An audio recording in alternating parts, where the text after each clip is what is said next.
Okay, good evening, everyone. My name is Abhishek Dhar, and I'm Dean of Programs at the ICTS. So it's a great pleasure to welcome you all to today's DD Kosambi lecture by Benoy Behl, and he'll talk about ancient mural paintings of India. He'll be formally introduced by my colleague Rama Govindarajan. Before we start, I'll just want to say a few things about this lecture series. So at the ICTS, we have a number of lectures named after, so several of them are named after eminent scientists. For example, we have the Ramanujan lecture series in mathematics, the Chandrasekhar lecture series in physics, and the Turing lecture series in computer science. The ICTS DD Kosambi lectures are in the areas of social sciences, the arts, and the humanities. They started, I think the first one was in 2018. So let me just say give a short introduction to about Kosambi. Maybe some people are not aware of who this person was. So Damodar Dharmanand Kosambi was born on July 31st, 1907 in Kosben, Goa. His early education was in Pune and then at Harvard University, from where he graduated in 1929. Returning to India, he first worked as a mathematician at Benares Hindu University from 1930 to 31. He was someone actually who knew a large number of languages, and at BHU he also taught German. He then, on the invitation of Andre Behl, he moved to the Aligarh Muslim University, where he was there from 1931 to 1933. And then he was at Ferguson College in Pune from 1933 to 45. After that, on the invitation of Homi Bhabha, he moved to TIFR, where he founded the mathematics department, and he was there from 1946 to 62. 1964 onwards, he was a CSIR Emeritus Professor at the Maharashtra Vidyana Vardhini, which is the Maharashtra Association for the Cultivation of Science. He passed away in 1966 at sort of really a young age of 59 years. So Kosambi, considered himself mainly a mathematician, and he made many important contributions there and was very well regarded in the community. On the invitation of C.V. Raman, he actually founded he was one of the founders of the Indian Academy of Science.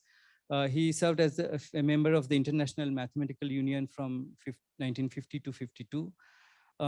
Kosambi was really a polymath with interests and many contributions in mathematics, statistics, philology, history, and genetics.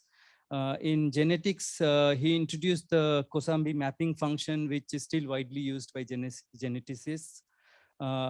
In another important and interesting work, he weighed like thousands of undated old coins and applied statistical analysis to his data and figured out, found ways to find their dates. I think these were coins from Mohenjo-daro. Kosambi had a keen interest in India's ancient history and is known for his classic work and introduction to the study of Indian history. He was one of the first persons to apply scientific methods to the study of Indian history. In particular, he adapted the methods of Marx to the study of human history in a very quantitative way. So this series of lectures named after Kosambi is to honor the memory of quite an extraordinary Indian who integrated various strands of thoughts and methods to understand Indian culture and society and India's past. So with this, I would like to request Rama Govindarajan to introduce today's distinguished speaker.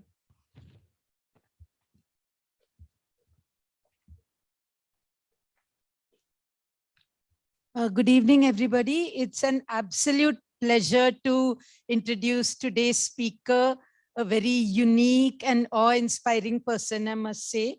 Mr. Behl, Benoy Behl, is an art historian and photographer. He's a filmmaker and writer. He's known for his amazing work. He, works on this broad canvas, you may say. I was just looking at a few of those things, and So his interest is in culture is so widespread. Like he's written and taken photographs of Indian art in European churches, for example. He's worked on the Ramayanas of South and Southeast Asia, of which there are many, on Hindu deities in Japan. He's done a lot of work on Buddhist history and art. He's worked on Islamic heritage. So that's just to name a few things. He's now adjunct professor in NIAS, the National Institute for Advanced Studies. So he has taken over 53,000 photographs of Asian monuments, and these have been shown in exhibitions in a mind-boggling 74 countries. So he also holds the Limca book record for being the most traveled photographer and art historian. So among his books, the Ajanta Caves and the Art of India are best-selling worldwide on Indian art. So yeah, he's also lectured at, scores and scores of universities and museums. He's made 145 documentaries, and including for Doordarshan, some very well-known ones. So his work spans 46 years, and it'll be amazing to attend his talk today. So we are in for a big treat. So before we begin, I should make an announcement that in order for you to appreciate the photographs better, we're going to be switching off all the lights. So it's going to be completely dark. And I have the pleasure of presenting a memento to Benoy Behl, sorry.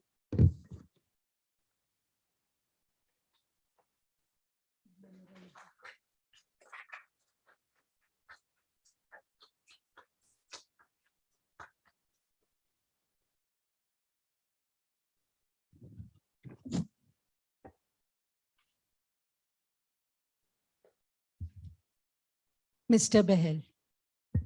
Good afternoon, ladies and gentlemen. Thank you so much, Professor Abhishek Dhar. It's a pleasure to be here. Thank you so much for that warm introduction to Professor Rama Govindswamy. Thank you, very kind of you.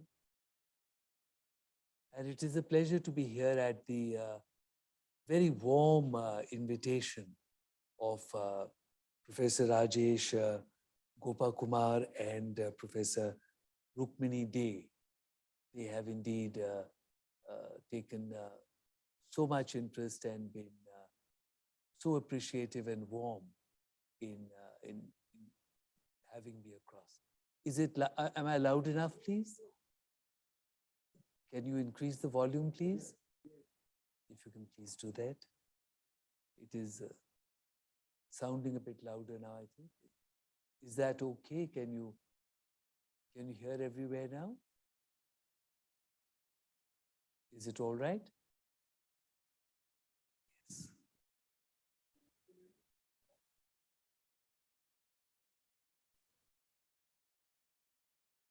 And yes, it is such a pleasure to be giving the fourth Damodar Dharmanand Kosambi lecture.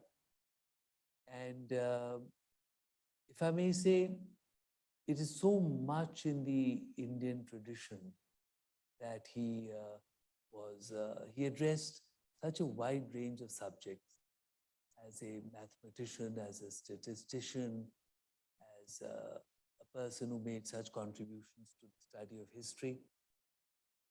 And indeed, we can talk a little more about it, perhaps tomorrow when we are talking with the faculty also, that in the Indian tradition, the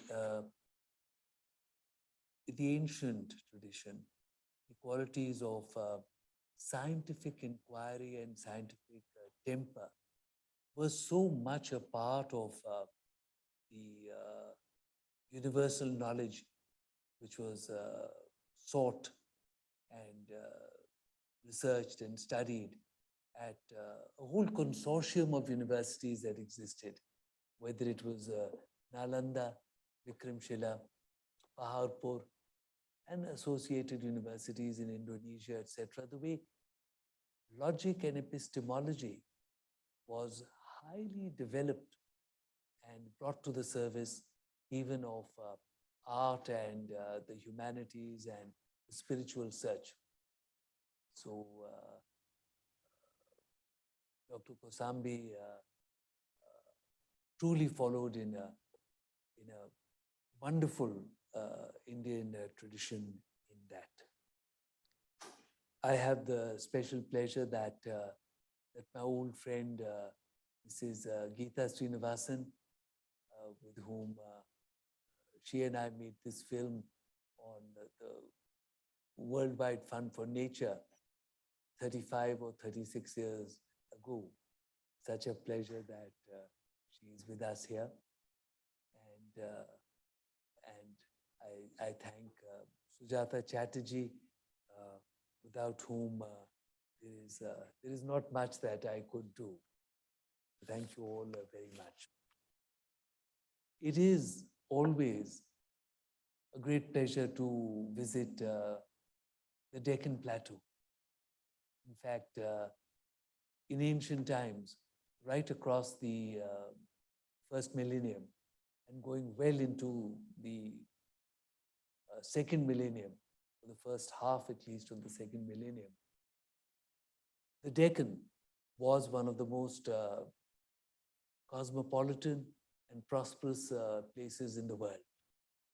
In fact, it's just marvelous to see the sophistication of the culture of the Deccan, reflected so much in the art, whether it is the art surviving in the Western Deccan at the Ajanta Caves, or whether it is the art surviving all the way across to the east in the reliefs of the stupas of Amravati and scores of other stupas in the Andhra region.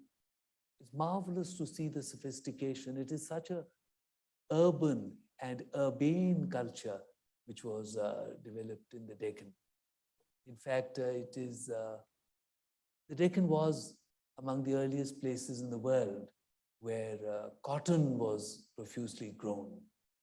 And this led to a very flourishing industry of textiles, which drew trade and people from across the world.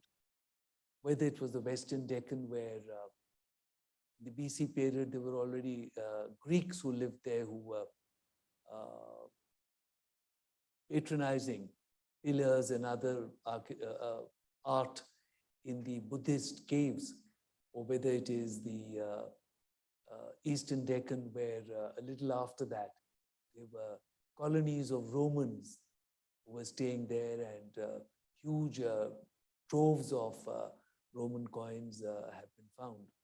Or whether it is a little later, in fact, going even up to the 15th century, closer to here, whether it was Portuguese and Persian visitors to Hampi, for instance, who were writing that they could hardly believe what they saw of the splendors of the Deccan, and that there was no other city in the world which rivaled or came close to the prosperity, the joy, the lifestyle which they could see in Hampi. So it is a very historic and absolutely marvelous Deccan plateau, which it's always such a pleasure to come here again. Not only to enjoy the beautiful climate, but to be in this, to be in the lap of such a heritage, to be here. Ladies and gentlemen, in 1991, I had the joy of photographing the beautiful Buddhist paintings from the 2nd century BCE to around the 5th century CE at the caves of Ajanta. And since these had not been clearly photographed in their true colors and details, it seems, before, I was invited immediately by universities and museums across the world to come and speak and to show these beautiful paintings. And you would be happy to know that at these capitals of the culture of the world, art critics and art historians, leading art critics and historians, were gathered to see the Ajanta paintings. And there was a unanimous response. They all responded to say that surely this must be the finest art of humankind. And not just for paintings of mainly around the 5th century CE, which these were, but the finest art of humankind coming even up to the present day. They pointed out that even technical qualities, which the art of other places, for instance, the Western world, developed 1,000 years later in the period of the late Renaissance, or even qualities which were developed after that, in the Impressionist period, in the Expressionist period, and even qualities which developed during periods of modern art. Such qualities were already to be found in the paintings of Ajanta. And what is more, beyond the technical virtuosity, what makes this art so beautiful and so valuable to humankind is the vision of life which it contains. It is a vision which sees the same in you and me, in all of us, in all the animals, the birds, the trees, all that there is in the world. And obviously this imparts a great sense of compassion to every line which is made by the artist. And that's what gives this enormous value to this ancient art. Now, the philosophy of aesthetics was developed in a very early period in this subcontinent. And in this philosophy, it is understood that our response to something truly beautiful, whether it is in nature, when we see a beautiful sunrise, or whether it is in art, for instance, if we see an Ajanta painting, our response in that moment of seeing beauty is considered to be akin to Brahmanand itself, similar to the joy of salvation itself. For in that moment, the veils of illusion are believed to be lifted. The veils of Maya or Mithya are believed to be lifted.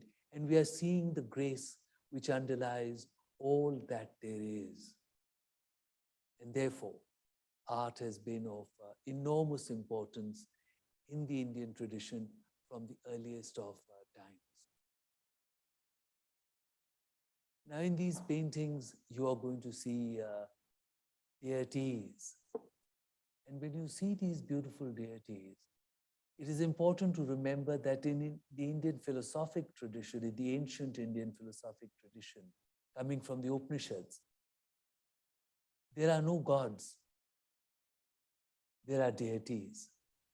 And these deities are the personifications of concepts and of the qualities within us. We look upon these deities, we meditate upon these deities in order to respond to them, which awakens the fine qualities within us. The idea is that when these qualities are awakened within us, one day they may fill us completely. And at that point, you have become the deity. So such is the enormous importance given to art in the ancient Indian tradition. Such is the value of art in life in this tradition. And it gives me great pleasure to show you a brief overview of paintings as a part of this ancient art. I would request you to please put off the lights and we will go into the presentation.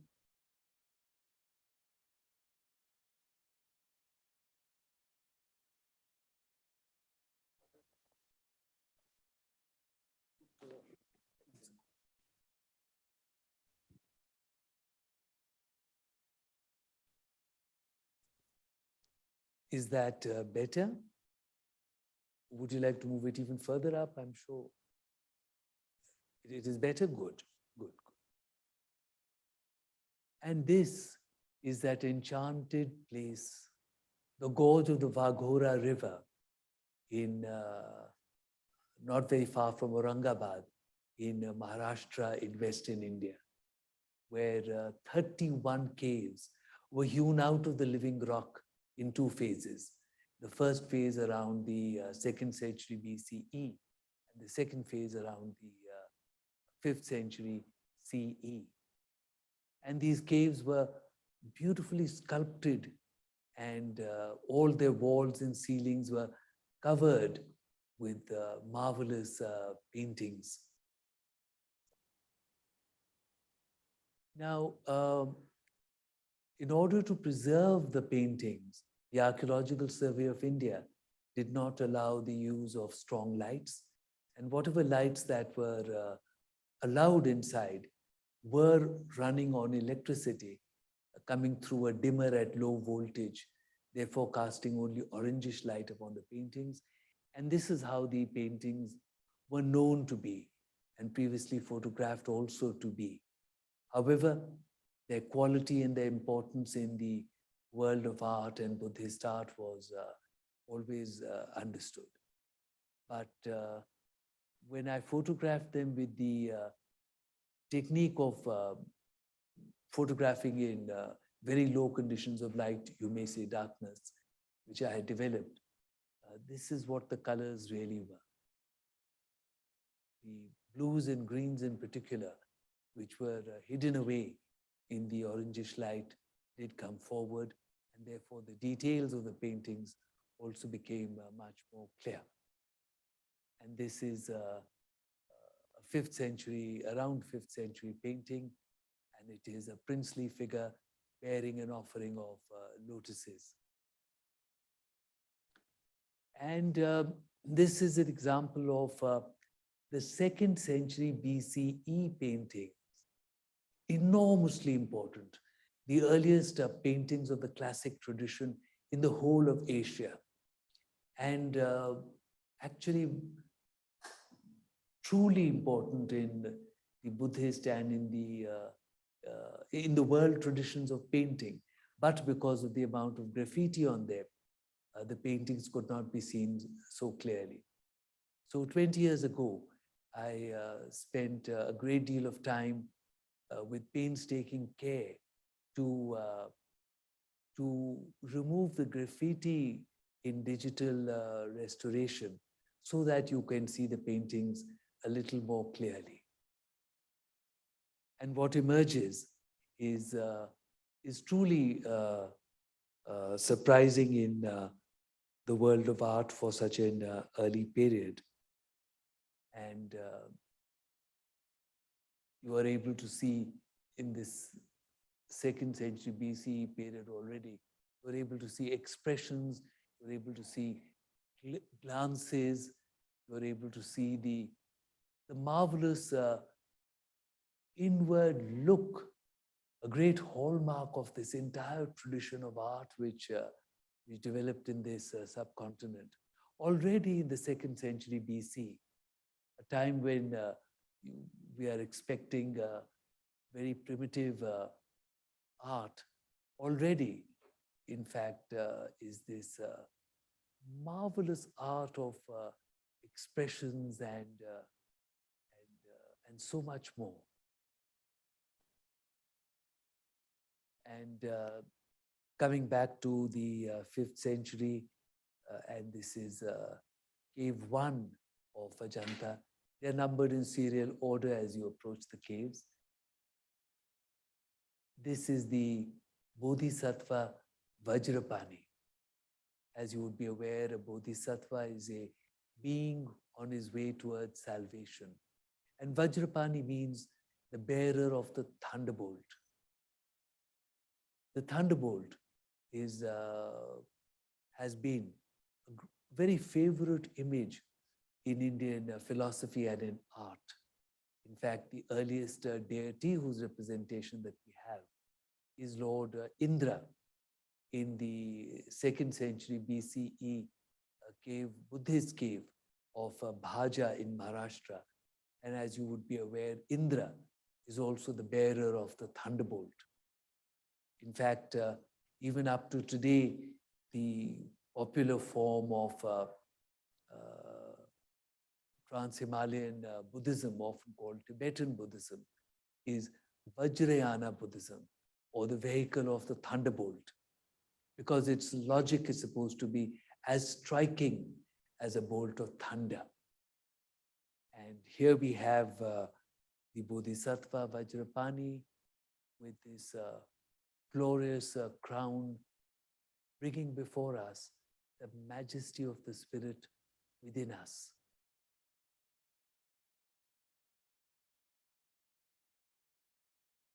And this also in cave 1 is the Bodhisattva Padmapani, the bearer of the lotus. And while the Vajrapani showed us the majesty of our spirit, the Padmapani shows us the peace of the spirit within us. You would see to your left over his right shoulder the heavenly musician, the kinnar, part human, part bird, playing his stringed musical instrument. You would see to your right over his left shoulder the monkeys that play. You would see above that the geese.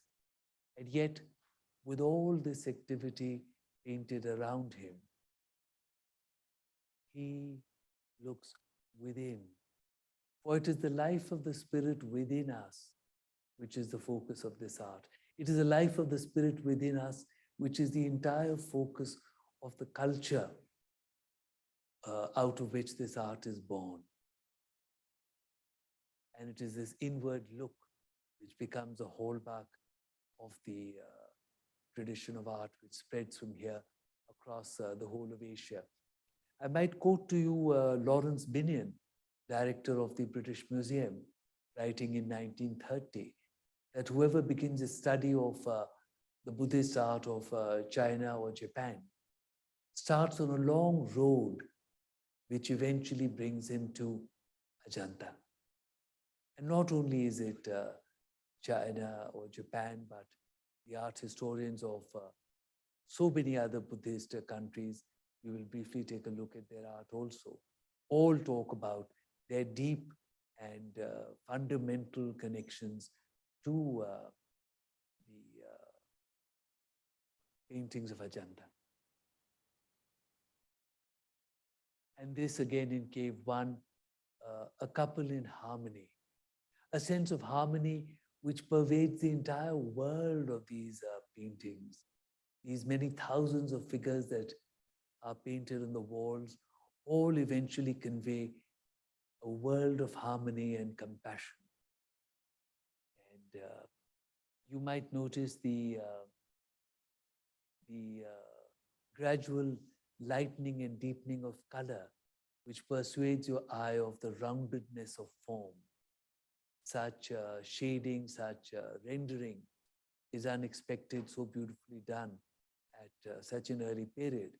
But it is in fact not only in these paintings, but carries forward as part of this tradition which spreads out from here. And on the left wall of cave 1, the Mahajana Jatak and King Mahajana that you see here. Oops, so sorry.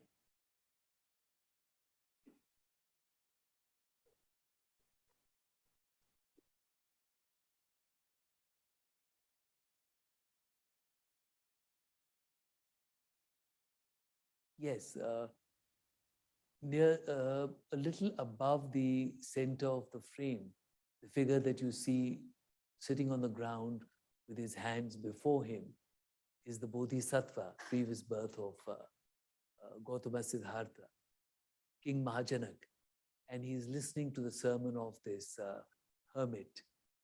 You might notice the antelope who listen with as much rapt attention as any of the human figures. For in this vision, the animals are no different at all from the human beings. They are beings just like us. They are, in fact, very often they represent the finest of the qualities which we may hope for. And I will take you to a closer view of Mahajana. I do this to show you this great king, this powerful king who had in fact won back the lands earlier lost by his father. How he sits on the ground with his hands before him with a look of adoration upon his face as he looks upon the hermit. A look of adoration which even the damage of so many centuries has not managed to obliterate. And it is this humility with which we rise. It is this humility which is the message of this art.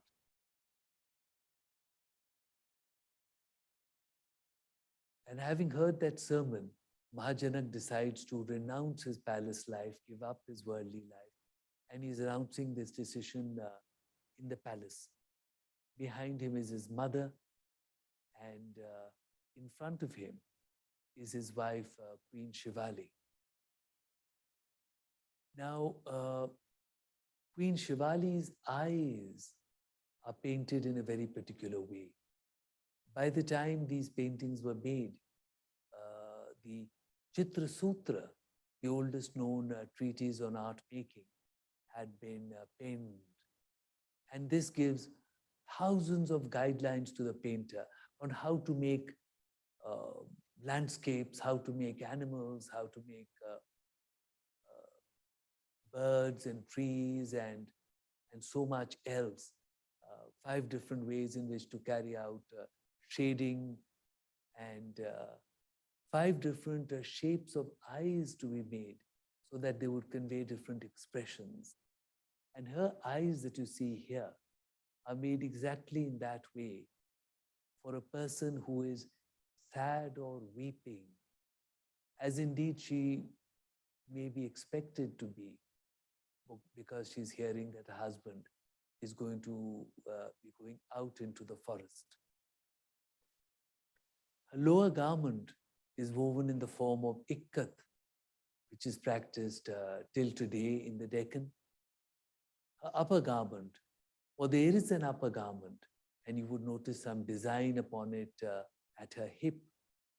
Her upper garment reminds you of the finest of textiles made in the Deccan, for which India was famous.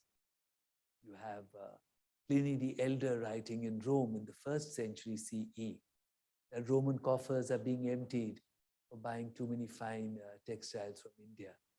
A century after that, you have Emperor Vesuvian saying exactly the same thing. And you might notice the strings of pearls that dangle below her bosom. And there you might notice the curve in those strings of pearls.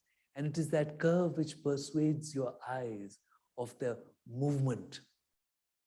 And the marvelous thing is that not only were such absolutely wonderful details being made in paintings in the 5th century, but these are in fact even mentioned in the Chitra Sutra. The Chitra Sutra expects a very high standard of art from the artist. The Chitra Sutra expects the artist to be able to convey the movement of leaves in the breeze, to be able to convey the movement of waves upon the water, and all this in a medium which is in itself unmoving. So it is realism of a different sort.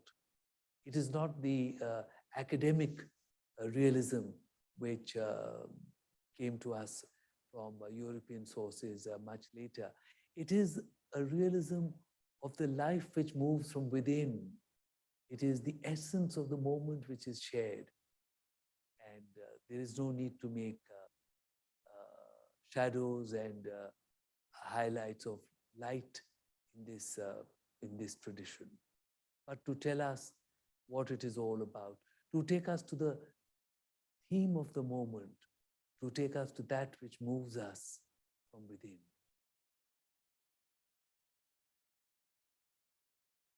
And behind Queen Shivali are these three palace maids, and they respond in shock, as you see upon the face of the one below, and in sadness, as you see upon the faces of the two above, to the news that their mistress, the queen, is going to be left alone as her husband, the king, is going to go away into the forest.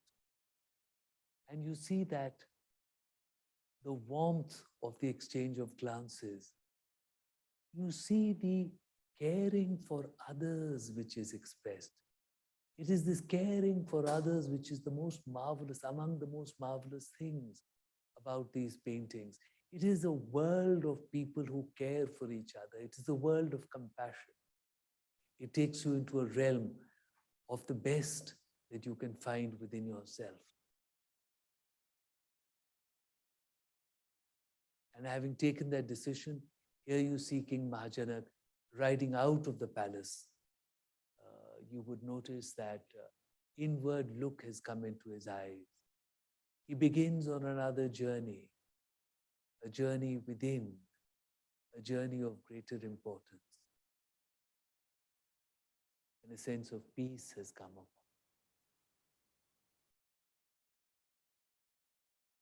Cave 17, again of about the 5th century, the Vishwantra Jatak. Prince Vishwantra is the final birth of the Bodhisattva before he will be born as Gautama Siddhartha, who will gain enlightenment and become a Buddha.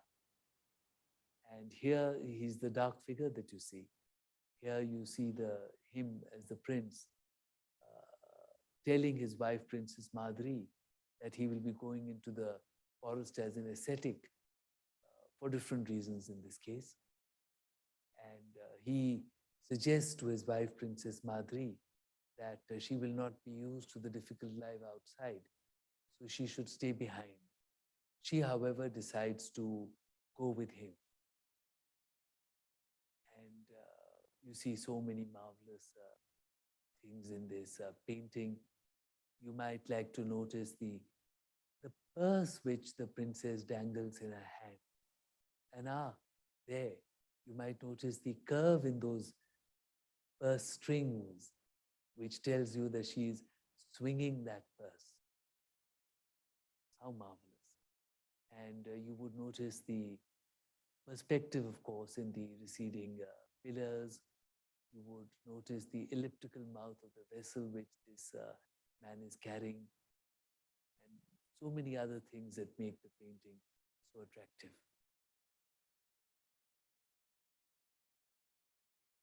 And this in Cave 17 is the Mahisha Jataka, where Gautama Siddhartha is born in a previous birth as a Mahisha, a buffalo. And there are many such Jatakas in which we see the Bodhisattva in the form of different animals, portraying the best of human qualities. In fact, that allows or leads the followers to have so much appreciation and warmth towards all the world, towards all the beings of the world, all the so-called animals or birds, all the beings, the jiva that exist in the world. And here you see the pesky monkey troubling this Bodhisattva, Mahisha. But the kindly Bodhisattva does not mind. In fact, I'm sure you can see the smile on the face of the Mahisha. And you can be sure that you were supposed to see that smile, for that Bodhisattva is not only as human, but far more human and humane than we might be. And I take you to this scene from the Shaddanta Jatak in Cave 17, in order to show you how indeed the painter had the whole of the world in his vision. If you look at the branch of the tree close to this man's head, I will take you to a closer view. And yes, those are ants climbing up that tree. And when you go to Ajanta, you are not likely to see them. But that does not prevent the artist from making them. For this artist, they are a part of the whole world. The world would not be complete without his representation of the ants. There's much to be learned from this ancient vision, much to be gained from it.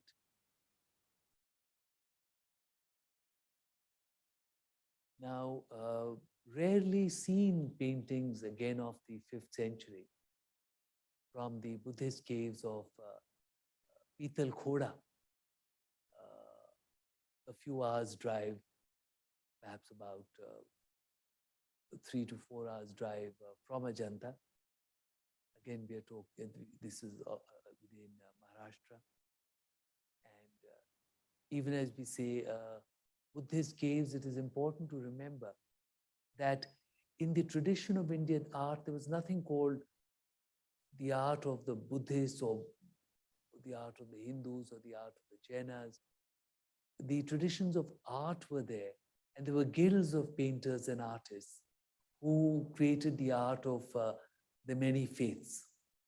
And here again, though there is so much damage, you see that gentleness of expression, that tenderness of expression, if I may say, which is so much the inherent theme of this art. And again, 5th century, the Buddhist caves at Behl, now in Madhya Pradesh, in central India. And though it is another state at present, it is not that far as the crow flies from the site of the Ajanta caves. And these caves were all made on trade routes coming from Nalla Supara, which was a great port where Mumbai is at present, going up towards Ujjain, a great intellectual center, and Vidisha, a great granary of central India. And these trade routes pass these sites where these Buddhist caves were made at places like Ajanta and a little further up at Behl. And you may be surprised to see the foreshortening of the bull in a painting of the 5th century period. And the graphic quality of this painting may remind you more of modern art rather than 5th century art.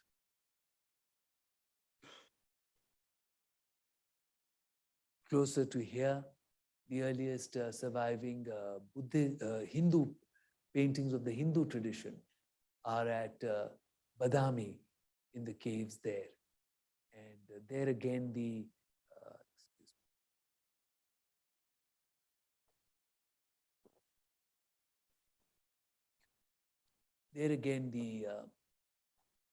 Buddhist and Hindu caves were made in the rule of the same kings as was the tradition in ancient India. I may mention that most of the history of ancient India, most of it is known from inscriptions. And when you look at these inscriptions, you realize that every single family that we know about from ancient India has within it somebody who's worshipping a Hindu deity, somebody who's worshipping a Buddhist deity, somebody who's worshipping a Jaina deity. So the divisions of the religions in ancient India is more a colonial construct of a much later period. It was not so in early times. Now, this is the best, though in the 1950s, there was much mention of paintings in the Badami Caves. By the time I reached here, rather late, I reached here only in 2001. This was the best of the surviving examples among the paintings. And by the time National Geographic, when they were doing a story about my work, by the time they were following me and they reached here in 2007, already further deterioration had taken place. So fortunately, 20 years ago, I did digital restoration to remove some of the damage so that you can see the art a little more clearly. And again, you see the same gentleness of expression, that refinement that comes from deep within. I say deep within because every artist can only make himself. In every line that he makes, he can only make himself. And you see this refinement, you see this grace portrayed by the artist so beautifully. And 7th century, in the outer ambulatory wall of the great Kalashnata temple of Kanchipuram, you have these paintings tucked away in little niches inside the wall. It's not easy to see them. In fact, you really have to push your head inside to be able to see these very important and beautiful paintings. And here one must mention that Kanchipuram was one of the greatest cities of ancient India. It was a center of Buddhism, it was a center of Hinduism, it was a center of Jainism. Bodhidharma, who took and taught Buddhism across Southeast Asia, and then in Vietnam, he remains the most revered deity after the Buddha himself. And then he went on to China, where he taught Dhyana Buddhism, which China called Chan Buddhism, and it moved finally to Japan, where it is known as Zen Buddhism. Bodhisena is believed to have been, Bodhidharma is known to have been from Kanchipuram. And so also Bodhisena, who was invited 2 centuries later in the 8th century by the Emperor of Japan to come and inaugurate the great Buddha temple at Nara, was also known to have been from Kanchipuram. Marvelous heritage of that great city. You can imagine the textiles which were being made in the Deccan were being sent out through ports like at Kanchipuram and Mamalapuram. It is a wonderful history which needs to be highlighted in the chapters of world history a great deal more. And this is a very rarely seen painting. This is at the Talagirishwara temple at Pannamalai, in a remote part of Tamil Nadu, high on top of a hill. And in fact, not seen by many people at all. In fact, the first time that I reached here in 2001, you see the shrine in which this painting is has 2 locks upon it. And one key is with the attendant of the Archaeological Survey of India. and the other key is with the temple priest. Now, one key was available to us, I forget which one, but the other one was not. So it was only when I managed to go there again in 2005 that this photograph was taken. And this is Parvati as Shivakami. When Lord Shiva dances his great dance, she, Parvati, is there as the eternal witness. The dance cannot be, the cosmic dance cannot be without her as the witness. And when she is the witness, she is known as Shivakami. And this expression upon, this tender expression upon her face as she looks upon Shiva makes it one of the masterpieces of art.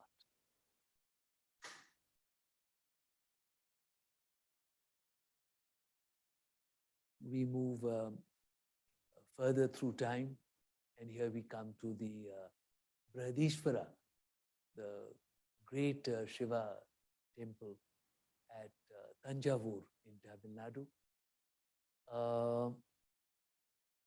Yes.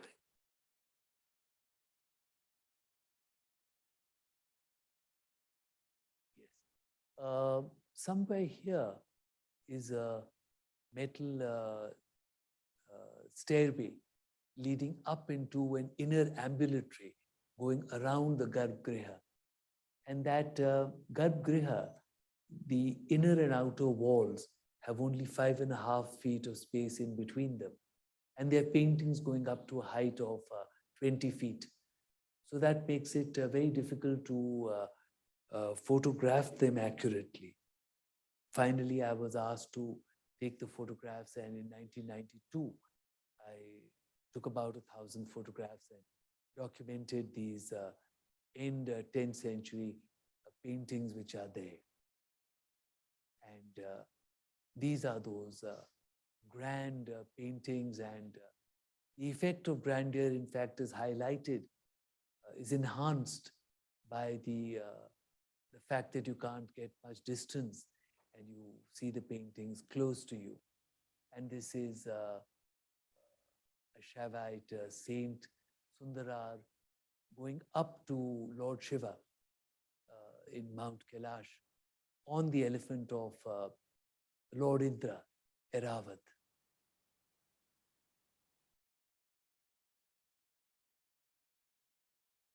And a detail from those end 10th century paintings, you would notice the hand which is poised to strike that little drum. You would see the straps of the little drum which show so well the movement. And all this is in the end of the 10th century. And the painter is very much in control. He's able to depict exactly what he wishes to.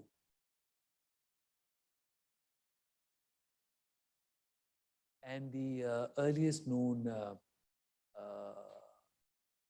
portrait in Indian painting, this is King Raja Chola with his guru Karuvurar. Now, perhaps the most wonderful thing about Indian art is that for about 1,500 years, though hundreds of thousands of works of art were being created, these represented the common people, these represented, they showed us animals, they showed us so many things, but there were no portraits. For the entire purpose of art, in fact, the Chitra Sutra states that personalities are too unimportant to be depicted in something as important as art. Art is for that which is eternal, that which is lasting, that which is worthy of the sharing. And ephemeral personalities that come and dance upon the floor for a short while and are gone are not considered important. In fact, the entire purpose of philosophy, the entire purpose of art is to take us away from our egos, to leave this personality behind, to be able to, or at least to try to search for that which is eternal. And therefore, though so much art was created, personalities were not depicted. In fact, the artist did not write his name upon the paintings either. In fact, even the rulers did not write their names even upon their inscriptions. You look at the 3rd century BCE inscriptions, and you find that they have below them Devanam Piyadasi, one who is beloved of the divine and one whose vision is filled with adoration, but not a name. As a matter of fact, the king who was at that time ruling in Sri Lanka followed the same tradition, and he called himself Devanam Piyadisa. In fact, to the northwest of India, in the language of Aramaic, which Jesus Christ would speak 3 centuries later, there was a king following the same tradition. And this absolutely marvelous tradition led to this fact that there was no need to make personalities. And even as I say this, I have to point out the one exception. The Kushana rulers who came from Central Asia and had traditions of their own in the 1st century were making portraits of themselves in their temples. But after them, the Indian tradition reverted back to itself, and portraits, the first portrait that you see after that is in sculpture. And you see that in the 7th, 8th century in Mamalapuram. And thereafter, this is the earliest surviving painting portrait. King Rajaraja Chola and his Guru Karuburar. And you would notice, and this goes on for a few centuries, the portrait has begun, the king has begun to make his portrait, but he's hiding behind his guru. When they are breaking such an important tradition, they're doing it tentatively. This goes on till even in the 13th century at Konarak. The king is portrayed, but portrayed small, portrayed kneeling before a Shivlinga or portrayed with his guru.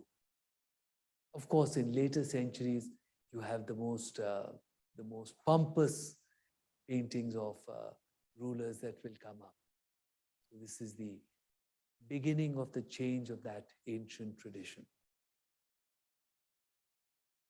About the 11th century, this is part of a chain. This is the Archie monastic complex in the Trans-Himalayas in Ladakh, and it is part of a legendary number of 108 monastic foundations which were made in that period, which all of them were sculpted and painted by, and these were in Ladakh, Lahaul Spiti, Kinnaur, and in Western Tibet. They were all painted, sculpted by artists who were invited for the purpose from the great Buddhist center of Kashmir. And so this is one of the beautiful ones. I've had the joy of photographing each one of the remaining ones, even in the most remote parts of Western Tibet. Glorious places, absolutely glorious places. And here you see the art of the Kashmiri painters, which is not only important for its sheer beauty, because it is among the most beautiful art you can see anywhere, but it is also important because it is the only surviving representations of Kashmiri paintings of the early period. Because in the Valley of Kashmir itself, they did not survive. But it is in these monasteries in the Trans-Himalayas that they have survived. And you see the continuation of the classic Indian traditions beginning with Ajanta. You see for instance, you would observe that rendering of form very beautifully. You also see, if you look up, you see the protruding further eye beyond the line of the face, which is a tradition which which develops in the medieval idiom of Indian art. Art historians used to note that this was found in Jaina manuscript paintings. But in fact, in my documentation, I found that it is a medieval tradition which is in all the paintings, whether here, whether in places even like Bagan, which follow the Indian tradition of that time. So it's such a beautiful representation of the Indian traditions. And I would like you to observe, besides the deity that is made so well, if you look to the side, you would see the joyous figures mounted on the mythical creatures, rearing up and full of joy. It is the sense of joy which is so special in the art of Kashmir. We could talk a great deal about the art of Kashmir and how its reflections are shown in the art of Chamba in Himachal Pradesh, or figures like this which are seen here and just about a century before that, seen at the southern tip of India, at Kalagumalai in Jaina reliefs, and similarities of every kind across all the Indian traditions are so many. They are very similar. And coming a little further down the historic passage, this is 16th century, and this is Venugopala, Lord Krishna playing the flute in the Mattancherry Palace at Kochi in Kerala. And I might mention that Venugopala is a very beloved deity in many Asian countries too, going all the way up to Japan. In fact, Sujata was the first one to point out to me the Venugopala of the 8th century in an antique piece at the great Buddha temple at Nara. She is also the one who pointed out to me the modern Venugopala made in posters in the restaurants in Kyoto. And maybe on another occasion we would talk about it, but all Indian deities that we worship till today are in fact profusely worshipped in Japan by all the people. This is during question answers. If you want me to, I can speak a little bit more about it. And this is a continuation even into as late a period as the 16th century. So Kerala does maintain the early Indian traditions up to a little later than most other places. You see that exquisite rendering of form, that almost tangible quality of the flesh, and that marvelous expression upon his face.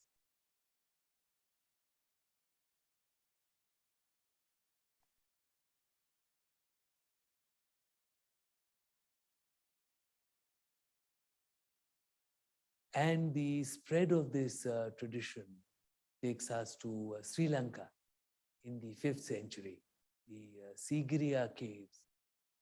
And indeed, not only is it the same tradition of Buddhism, not only is it the apsaras which are made bearing offerings, not only do you see the marvelous rendering of form, not only do you see the bending of the neck in such a manner of grace, but also the beautiful eyes, that inward look, that tenderness, which is so much the hallmark of this art which would transform us and take us beyond ourselves into the best part of ourselves would be more correct. And 6th century, what is now in China, the Kizil caves at Kucha, Shiva and Parvati. And Kucha is a very significant and very important place because it was the place where an Indian called Kumarayana was hosted by the king of Kucha and married to his daughter Jiva. And their child named Kumara Jiva, who Princess Jiva brought to Kashmir, where he studied Buddhism and Sanskrit for 13 years. When he came back to China, he soon enough became and remains till today the most important name in Chinese Buddhism. The government of China have made a marvelous statue to him at the Kizil Caves. And the Kizil Caves preserve some of the earliest influences of Indian art in the art of China. Bagan, a wonderful place which preserves, this is 12th century, and it preserves the similarities and influences of the Pala art of the contemporaneous period in the eastern plains of India. And this is birth of the Buddha from under the arm of Queen Maya. And you'll be happy to know that the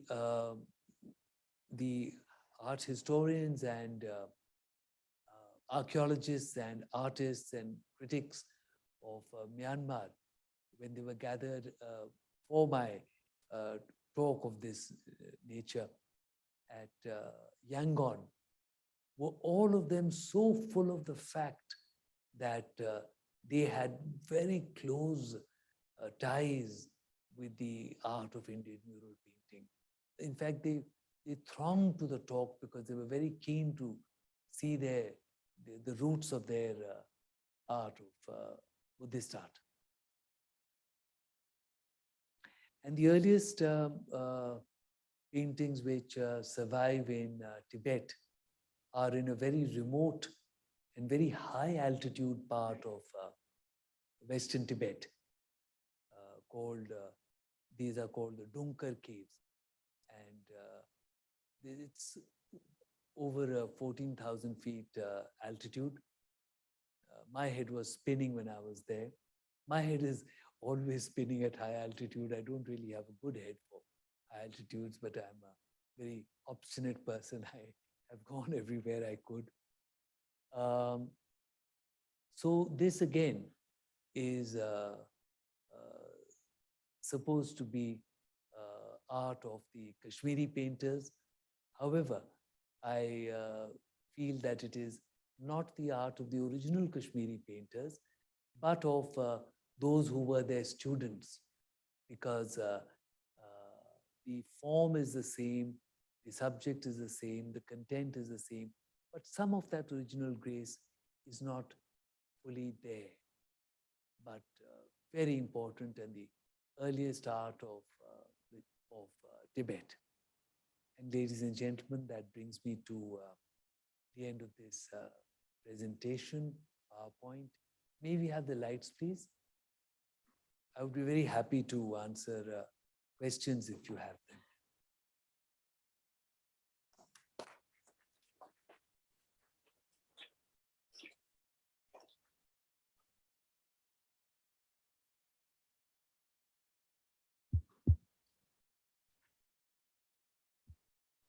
I'm sure we'll be talking about this lecture for a very long time. So thanks so much for the experience. Questions? Sujata? Were actually done in Ajanta, because when you go there, as many times as you go, each time you hear a different story about how there was no light and there was oil and the sunlight was used to reflect it on the walls and so on, and egg plaster, lime, and nobody has ever told me what they used for the dyes, and whether these paintings, the knowledge about the dyes also passed. Right. Now, first of all, the plaster that you mentioned, or first, even before that, the light.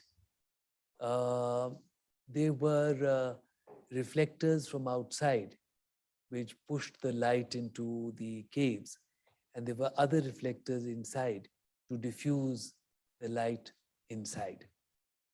There is at least 3 layers of plaster upon the walls.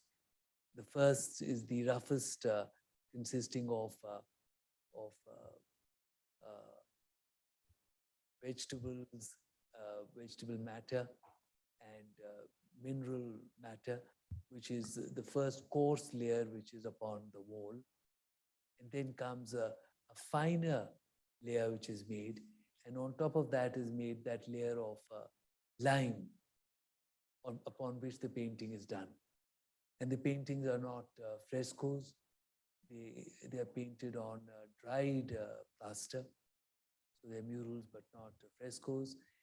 The range of colors is, it's very simple actually, and it is the marvelous blending of these few materials and colors which produces all the fine nuances of colors that you see. And for white it is lime, for black it is lamp soot, it is only for lapis lazuli, for blue that lapis lazuli is used, which comes from the northwest, and the greens are mineral content, and ochre, or the reds and browns are from ochre. And all this is blended in so many ways to produce the nuances that you see. The point is that it is all done with a dedication. It is all done with a devotion. And it is that which produces the range. It is that which produces the greatness of the art. Otherwise, it is sheer simplicity in itself. Thank you. Thank you. I have a couple of questions. One is, of course, Ajanta art already seems pretty advanced. So were there any precursors to that art from some other places, or is there a relation, for instance, even to the cave arts of Bhimbatika or any of this other, Central Indian, prehistorical maybe? How did it develop in such a, it seems such an advance even by 2nd century BC? You are absolutely right that it's very high art for the 2nd century BC when you compare it with art anywhere else in the world. This is very highly developed art. The thing is that, of course, when you're talking about Bhimbetka, you're talking about prehistoric art, which is way, way before that. And the connections are not there between prehistoric art and this art. So what we have here is ancient art, early ancient art of painting. 2nd century BC is what is surviving before us. And it is intimately connected to the sculptural reliefs for it. Excuse me, sorry. It's a bit of a change of weather. Delhi was really hot, and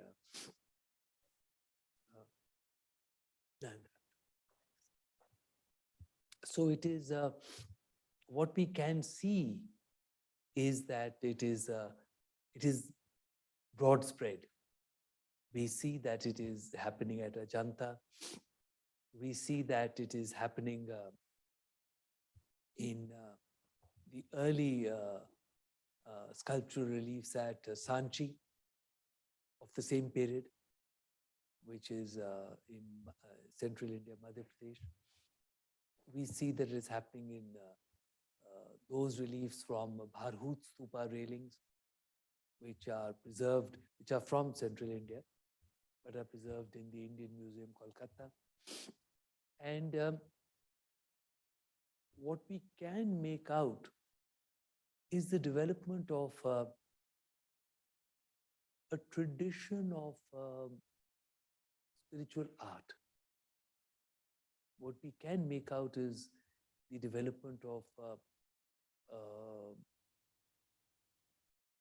and the evolution of a certain expression which you see in the art. And there is not much else that is surviving that actually gives us physical representation. But there is a great unity of expression.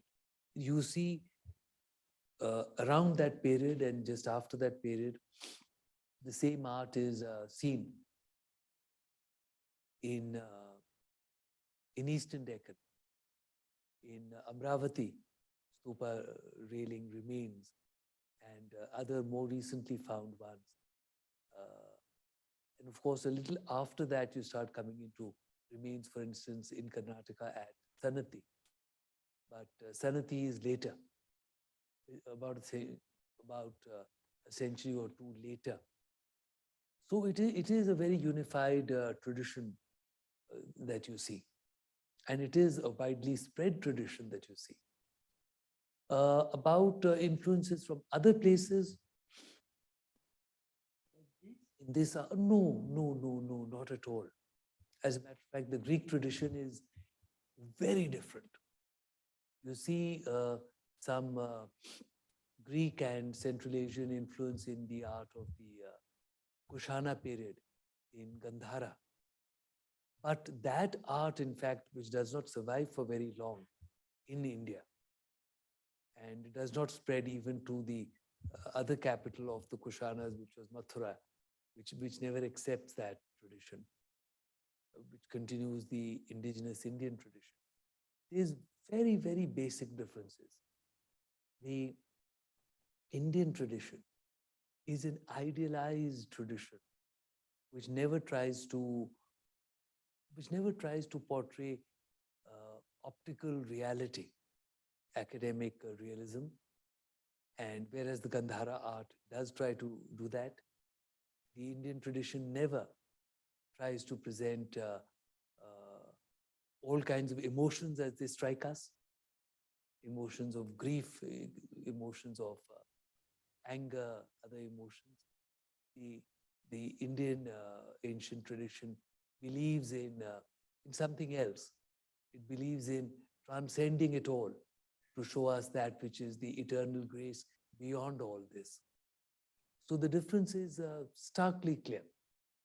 And yes, if you were to include the Gandhara tradition, then one would say that yes, Greek art does influence, but not the Indian tradition. That is, in its essence, very different.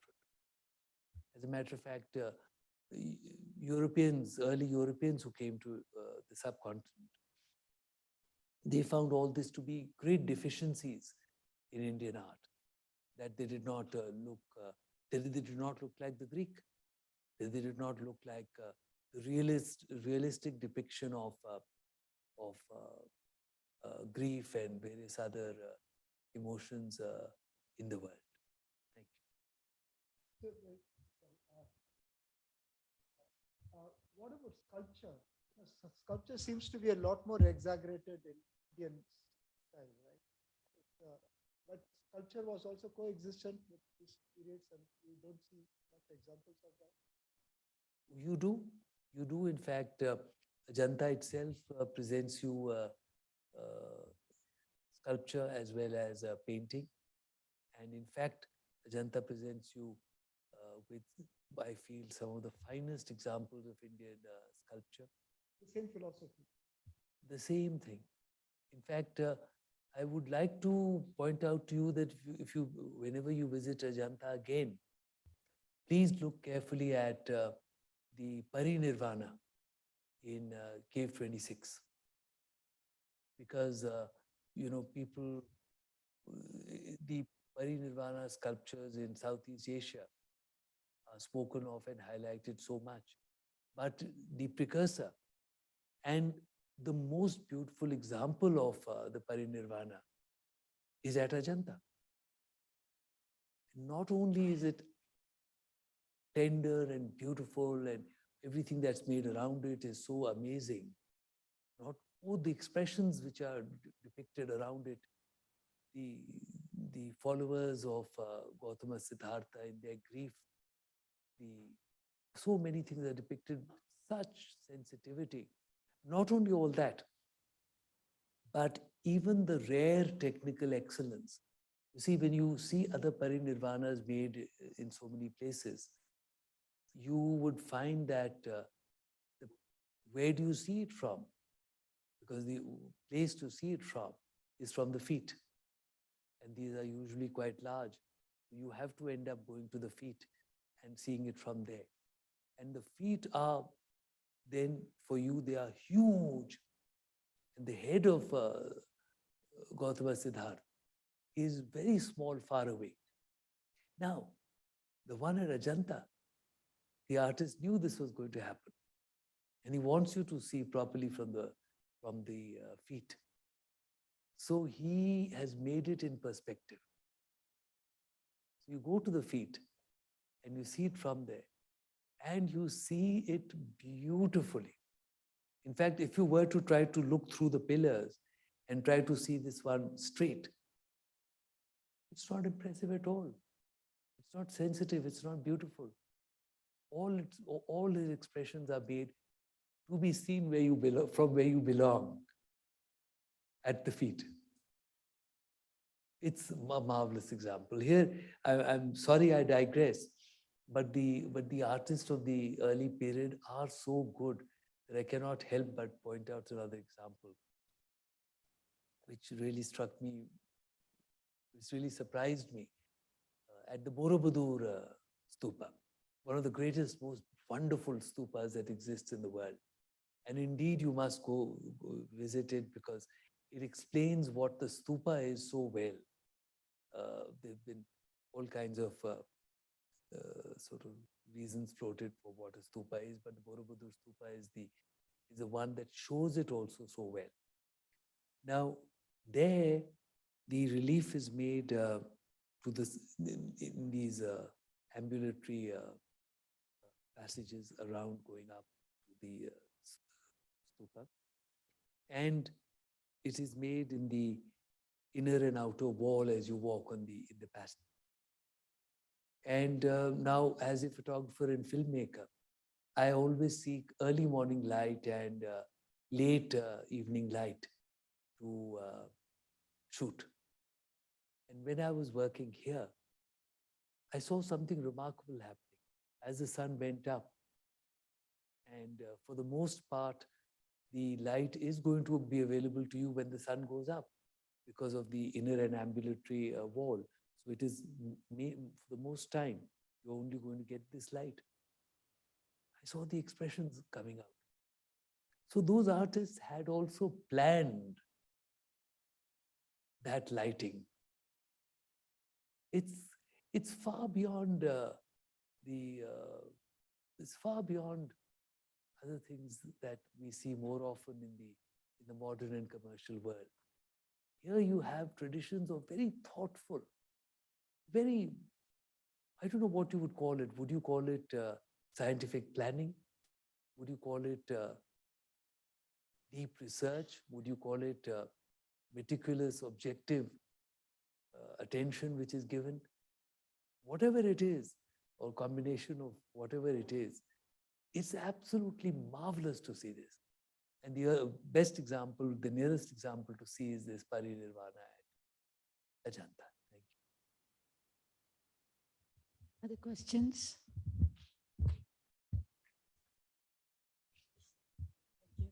So you said early morning and late evening lights.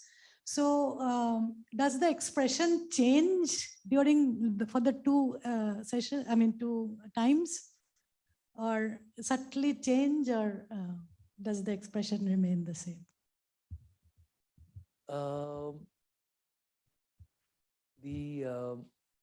It is the light which molds the relief or the sculpture. So, in fact, if you have light directly from the front, as in the case of flashlights, it tends to flatten out the whole thing. So you need the touch of light. You need the light to caress the sculpture. And the best angles that you normally get for the light to be able to touch the sculpture, to be able to mold the sculpture. Normally that happens when the light is at a little lower angle. So, around 45 degrees or so is usually the maximum that you would want the sun to have risen when you are photographing.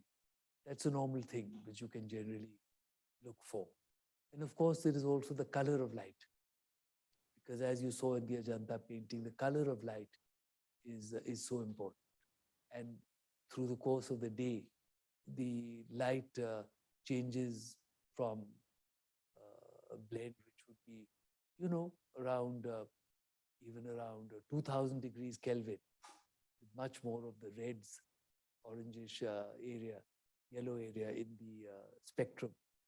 And it goes up to, even up to 9,000-10,000 degrees Kelvin when, in fact, when it's a very cloudy sky.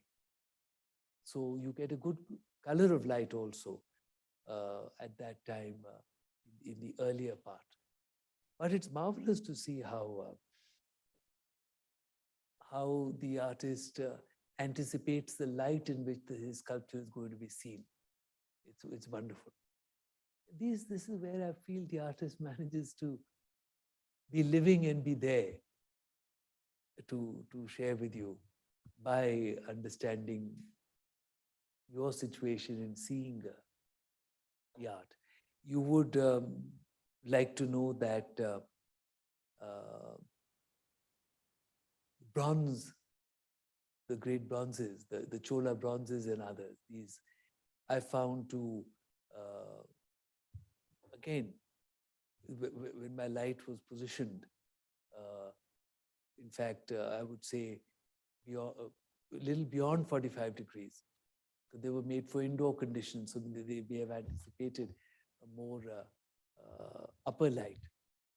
So I've generally found about at least, I don't know, between about 60, 70 degrees angle to be very good when the expressions have come out very good.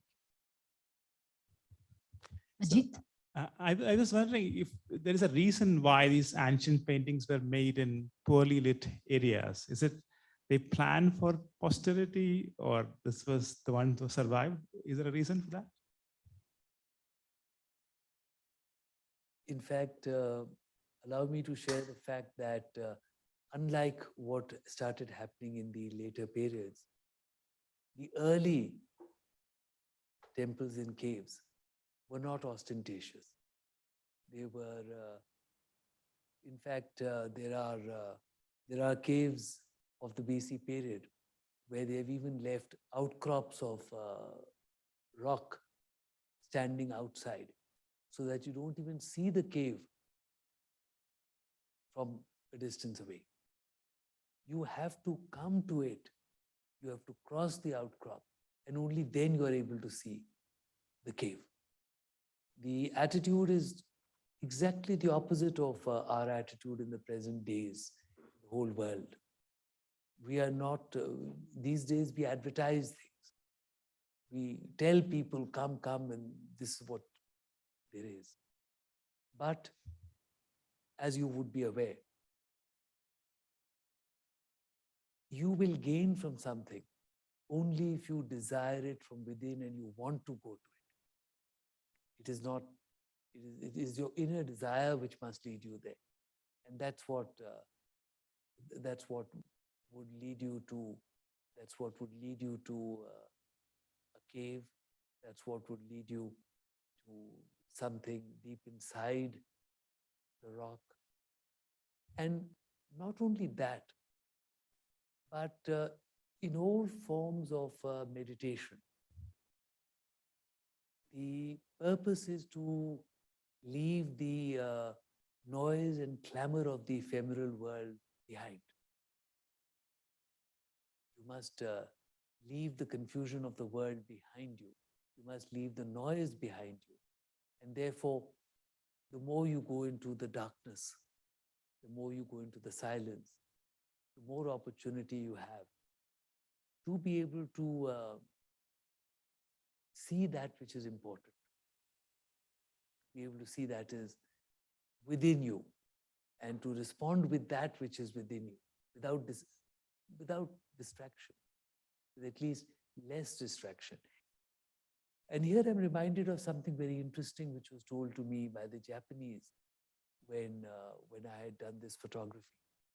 So the Japanese all pointed out to me that there's a phrase in Japanese which says, "You see better in darkness."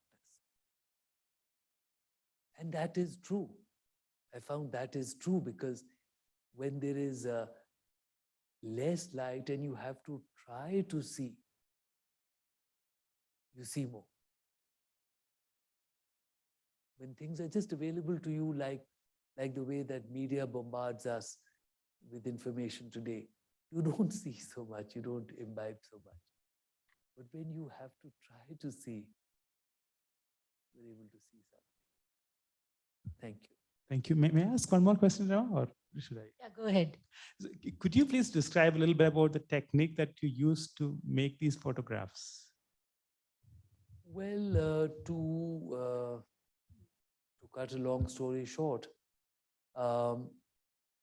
essentially, it is extremely long exposures. There are some exposures which were, instead of the camera shutter being open for 1/125 or 1/250 of a second, as we are normally used to. Instead of that, there are exposures which go up to even 20 minutes. Now, it is the problems are there. It is compounded by the fact that film used to be manufactured. It is still manufactured, I suppose, a little bit, but mostly it used to be manufactured. It was manufactured for split-second exposures. Therefore, beyond a certain duration of exposure, there was you get more density as you give more exposure, more density as you give more exposure. And then beyond a point, your curve starts tapering off. You start getting less density upon your film for the same amount of exposure. So what I had to do is to experiment, practice, and to see the extent of the failure of reciprocity, it is called, at which, at which point, how. And not only in general terms, but in particular colors also. So in its essence, that is what it was. In practice, we found that, but it was the late Karl Khandalawala who had loved the paintings of Ajanta for scores of years, really. He was the greatest authority in India. Over there, it was Dr. Stella Crambrish, who by then was at the Philadelphia Museum of Art, and who had loved the Ajanta paintings for an equal number of years as Karl Khandalawala. All of them, to my surprise, said that they were seeing the Ajanta paintings even more clearly than they'd ever seen them. So that was the result of it. Yeah, well, among many compliments in the from our online viewers, there's somebody who says that this lecture has motivated them to visit the paintings. So there are a few online questions. Can I read them out? So, so two of them combined are, Were these paintings commissioned, and what do we know about the life of these painters of the Ajanta caves? The artists in ancient India were guilds of artists, and they did not, as I mentioned before, belong to any particular religion. They painted for the purpose of spirituality. Their painting was their dharma. And the patronage is something that's quite wonderful, quite wonderful.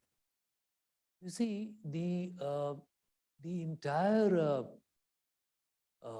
treasure of the ancient art of India, the monuments of India, were not, as some casual colonial historians wrote, you know, made by this king, made by this king, made by this king. Not at all.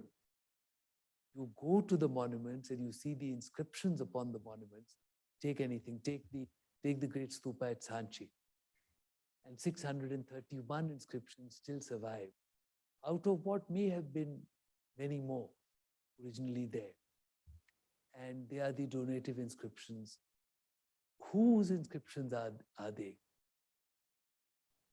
You know, of a housewife, saying that she's paying for the making of a pillar in the railing. Whose is it? It's of a fisherman, saying that he is paying for the making of an architrave. It is tailors, it's nuns, it's monks, it is the entire spectrum of society is there, and each person is paying for something to be made. Now, just see the cohesiveness of ancient society. You would expect that, you know, people, for instance, today, if people were to pay for something to be made, they would say, I want you to make this. I want you to make this theme. I want you to make this animal. I want you to make this. Now, if 1,000 or 2,000 people are doing that, they would be, you can imagine, but what you have in front of you is an absolutely cohesive, beautiful, lovely monument, all of it reflecting a continuation of the distilled knowledge of society.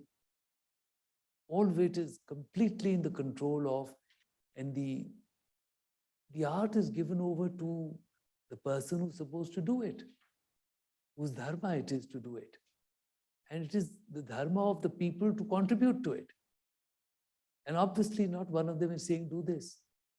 It's my dharma to contribute, but I do it with folded hands. So it's absolutely marvelous. I wish we could learn from these things, and that is where comes the possibility of dedication. You know, it's me, I'm going to do this. It is for me to do. It is for me to convey this marvelous theme of humankind and to share it with, like in this case, they are sharing it with people even 1,500 years later. It is that which is the dharma, not to do this and to get praise for it, to write his name upon the work of art, to get praise for it, to get personal money for it. No. So that's what the kind of patronage was about. So we are running out of time, but I'll ask one last question from a viewer, online viewer. So they ask, was there a time point beyond which there was a decline in these art forms? Well, it is a well-known thing among all art historians of Indian art that there is a decline. You know, we talk about the later period or the even later period or the even later period always being of lesser quality. And as far as I'm concerned, the most beautiful art that we have. In fact, I think if you look at that art, oh my God, I must share an example with you, so that you people can enjoy seeing it too. The art of the BC period and the turn of the Christian era around that time is the highest quality of art that there is. If you want to see, like in paintings, we were talking about the finest art of humankind. If I share with you the finest art in terms of sculpture, please go to Karle, the Buddhist caves of Karle, and see those yakshas and yakshis before you, standing tall, and see there the representation on the one side, on the one hand, of the prolific representation of the exuberance of the natural force, the natural order, of the fertility of nature, the exuberance of nature, the blossoming of nature, the human forms that are full of the vigor and the resultant curves of nature, and yet at the same time, the dignity upon the faces and the effect of that dignity. Absolutely marvelous. That dignity and that exuberance together makes those yakshas and yakshis of Karli, I think, the finest sculptures of humankind. Please see them, and if you've seen them before, see them again. Thank you. Thanks again for this wonderful lecture.